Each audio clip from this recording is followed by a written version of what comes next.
তো গাইজ আমি চলে আসলাম এখন একবারে লাস্ট জোনে।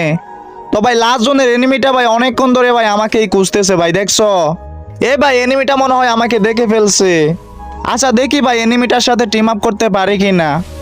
এ ভাই মাইরো না, টিম আপ করো, টিম আপ। আরে ভাই টিম আপ করো, টিম আপ। আরে ভাই মাইরো না, টিম আপ করো, টিম আপ। হ্যাঁ ভাই দেখছো ভাই অবশেষে টিম আপ কইরা নিছে। ভাই রে ভাই এনিমিটা ভাই যেমন ভাবে আইছিল মনে হচ্ছিল ভাই আমারে ভাই মাইরা দিবে। আচ্ছা যাই হোক, তারপরেও টিম আপ বোঝার জন্য তোমাকে অনেক অনেক ধন্যবাদ। আর গাইজ আমি এরকম ড্রেস আপ দিয়ে কিন্তু ভাই টিকটকে ভিডিও দেখছিলাম, হয়তো ভাই এনিমিটা টিকটকারও হইতে পারে। এরকম ড্রেস আপ দিয়ে যদি তোমরা কোনো রকম টিকটকার চিনে থাকো তাকে মেনশন করো। তো যাই হোক, সবাই ভালো থাকেন, আল্লাহ হাফেজ।